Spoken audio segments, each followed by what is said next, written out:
Right, hi guys, this is going to be a little bit garbled. I'm going to have to do this with screen sharing, so excuse the quality of the video. But I thought I'd make a very quick video about something I've just discovered in the last few days. And what I want to present here is an alternative location for the Battle of Brunanburh. Now, people say they've found the location and it's on the Wirral. They are going to ignore a lot of evidence, as archaeologists and historians often do, and say, oh, no, the sources must be wrong. They must have got the sources wrong because we have found the location. Now, I would like to say that it cannot be the location. You're ignoring so many facts in order to fit your narrative and your theory. But I was playing on Google Maps the other day and I have found the location of the Battle of Brunanburh. So this is what I'm going to present to you, trying to work out how to video share and screen share at the same time. So here we are. I am on the Wikipedia page about the Battle of Brunanburh.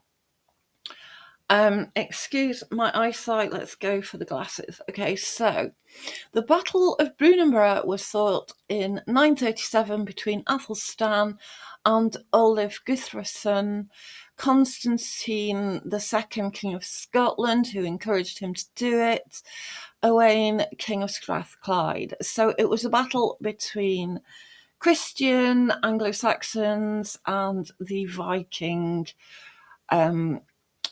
forces. The Anglo-Saxon Chronicle records this, as many other sources did. Never yet as many people killed before this with sword's edge. Since the East Angles and the Saxons came up over the broad sea. The historian Ethelwerd wrote, "The fields of Britain were consolidated into one. There was peace everywhere and abundance of all things. The site of the battle is unknown and many possible locations have been proposed." Now, I would like to, correct me if I'm wrong, propose a different location, one that I have not seen mentioned anywhere. Now, let's go into some of the background. After travelling north through Mercia, Athelstan's army met the invading forces at Brunanburh. In a battle that lasted all day, the English finally forced to break them up and flee. The soldiers, men of the north, taken by spears, were weary of war and were defeated. Olaf fled and sailed back to Dublin with the remnants of his army. According to the poem, he departed on Dingsmere in nailed boats over deep water to seek out Dublin. Now, for this reason, they've placed this on the Wirral, saying that he must have fled from the west coast back to Dublin. There's an excellent documentary on YouTube. Michael Wood has said that there is no claim that they returned back to Dublin in a day. In fact, it took them a few months for the following spring to arrive back in Dublin. When it comes to this location, they're ignoring the fact that they came up the Humber. So the Chronica de Melrose, excuse me, repeats Simeon's Durham's information that Anlaf entered the mouth of the Humber. And this appears in several retellings. Here we also would like to point out that they gave battles on the plains of Othlin, a place that no one can find a source for. So here we have, they came up the Humber. They battled on the plains of Othlin, and they departed by Dingsmere. There was also some reference to as the Anglo-Saxons came north, they entered from Mercia into Northumbria, possibly two routes. One route was coming up through the mainland of Mercia, and one route was possibly coming from beyond the Trent, where they had previously met forces and fled beyond the Trent. So I'd like you to keep those two locations in mind. Now, I excuse the absolute garbledness of this presentation. I'm just going to go through it a little bit at a time. I've not written a script. I don't know where I'm going with this. So it is said that the Battle of Brunanburh could be somewhere there are springs or streams, fords, and this is the reference to these words. So Brunanburh, Dun, Ford and Feld. So fortification, low hill, ford, springs and open land. There's also a reference to the battle taking place between a river and woodlands, and then fleeing back to the river. So let's remember Olaf's fleet entered the mouth of the Humber, and the invading army arriving from the south of the Humber met at Brunanburh on the Humber. None of this is located to the river of the Wirral. He claims the battle was fought on the River Ouse. There is also reference to Ethelstan visiting, I've forgotten the name of it, Beverley, and getting blessing at Beverley before the battle. This is also not on the Wirral. Here are some suggestions of the location. Bromburgh on the Wirral, Barnsdale, South Yorkshire, Brinsworth, Bromwald, Burnley, Burnswalk, Lockerbie, Barton on Humber. Okay, so bearing in mind some of this reference to the battlefield as Imbe Brunanburh, around Brunanburh, medieval sources contain variations on the name such as Bruna, Brunandun, et Brunawerk, Brunaford, Cad Dubrunach, Duinnebrunde, and Bruningefeld. So here we are. I was playing around on Google Maps the other day, locating Roman roads. And here is this main Roman road, which is as far as they had driven back the Vikings, that was between Dore and Whitwell Gap. This road is my location. I am very much near here. This is obviously a Roman road because it goes directly to Lincoln. So as we zoom in a little bit, I'll give you some of my reasoning. Here, right in Lincoln, we have obviously these straight roads coming out. These are Roman roads. So I was trying to plot this road that was Dore to Whitwell Gap. And it's quite a straight line. Obviously, some of it has been left out, but this is the remnant of the road, which is still in existence here. And it goes through Whitwell. Following some of these roads in other directions, There's quite some strong lines here that are going from here over the other side of the Trent, crossing the Trent in various places. Where's the Trent? Here we are. So we're going to, this is a very strong line going from Sturton, the steeple, Sturton by Stow crosses the Trent here. There's also a very strong line crossing the Trent here from Torksey. And of course you've got to cross the Trent at bridges or fords, many of which have lost, but you can see the remnants of where these bridges were. And since they're following very straight lines, I'd say they are crossings of Roman roads. So we've got this Roman road coming from beyond the Trent. We've got this Roman road coming from Mercia up to the Northumbrian land here. These roads are very strongly, this is the North Road going up here, the A1 now, the old North Roads. And these roads are definitely coming up through Tickhill to Conisbrough. They seem to be verging on Conisbrough.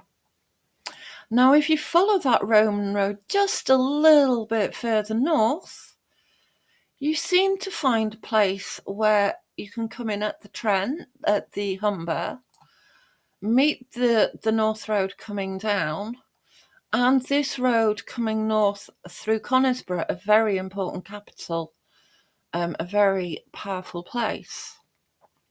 If you look here, you will find this is a railway track, but it led me into this area. You'll find a place called Barnborough. Barnborough here, just above Conisbrough. Now, this is a road I've plotted, and this comes in from Castleford, which is part of the Old North Road. Castleford is a meeting place of coming in by the Humber. You can take, I thought at first you might come in by Goole and come inland, but actually you can follow the river up, and that will take you, here we are, the River Aire will take you to Castleford. If you look carefully at Castleford, there's some very straight lines existing in the landscape, maybe deviating a little, but roadways that seem to follow a path, lost and then re-emerging, that seem to come down. There's also the Great North Road that is over here. I've not marked it in, but this is the accepted route of the Old North Road. If you look at the parts, here's the road coming in at Castleford. Here's the road going over the ford. You've got to cross rivers somewhere.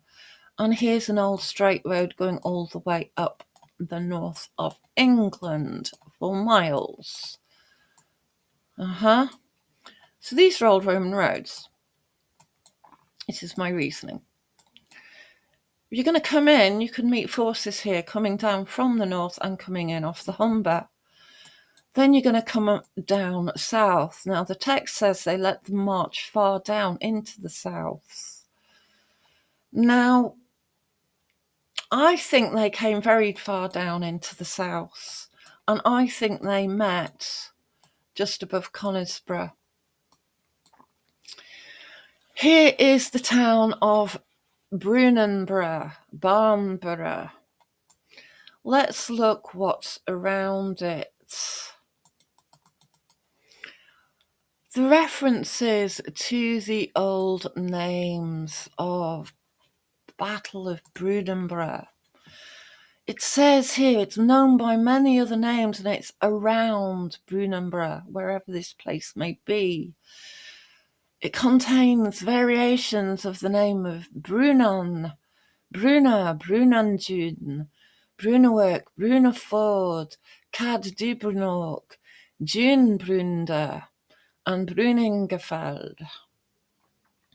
Now, if I look at my notes, we have here Cad Dubrunog, Cadaby. We have Juenbrunda, Denaby. We have Brunanduna, Boltononduna. We have the name Weondun, Wathondun. We have Othlin's Plain, Wathlin's Plain. And we have Dingamere, Denaby Ings, which if you look here is a mere. So let's look at this place, Barnborough. If we look at the etymology, it is Brunanburh, Barnborough, Brunanburh, Baranburg. We have some history here. It's a very, very old settlement. It meets on Roman roads. It's close to the Great North Road. It was taken over. It is a Dane settlement. The earliest etymology, if I can find that spot, was, I might have to look over here, is Bjorn's land. So we have names like Bjornsafort,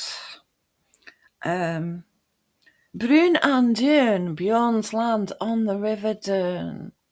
So I watched the documentary from Michael Wood, and I would say that he had, I'll put a link to it, that he had every single part of his theory right, including something about the odd spelling of Dun, which was originally written double N, and then later shortened to our recommended spelling of Dun, a hill, D-U-N. But originally it wasn't spelt like that. It was spelt with a double N, and sometimes it was spelt with a double N-E. And I would say, because they're not referring to a hill, but they're actually referring to the River Dun, an entirely different place. So here we have the Roman road, which crosses a ford here, in reference to some kind of ford here on the River Dun. We have reference to sailing back from Dingsmere back to the Humber. So Dingsmere joins onto the River Don, which would take you back to the Humber. So when we're talking about the location of Brunanburh, I would like someone to tell me where these place names can be found somewhere on the Wirral, because they're not on the Wirral, they're here. They're here above Mexborough and Conisborough. They met the Danes to go into fight. They sailed into the land of the Danes. Where is the land of the Danes? It is here. So I would like to propose that the real location, fought between a river and a forest, is these plains here. The plains of the springs, the plains of the fords, the plains between the river and the forest, and the plains near Dingersmere, Cadderby, Dennerby, Adderwick. These names all come up in the telling. Barnborough. Barnborough is the location of the Battle of Brunanburh. So I hope you found that interesting. I would like to leave that there. I have a very short recording. I've never used this. So hopefully I've shared video and I have shared my talk. Let me know in the comments what you think of that. So thank you for listening. If you've got any evidence that you would like to add that either disproves or proves this theory, then let me know in the comments. Thank you again. Okay, goodbye.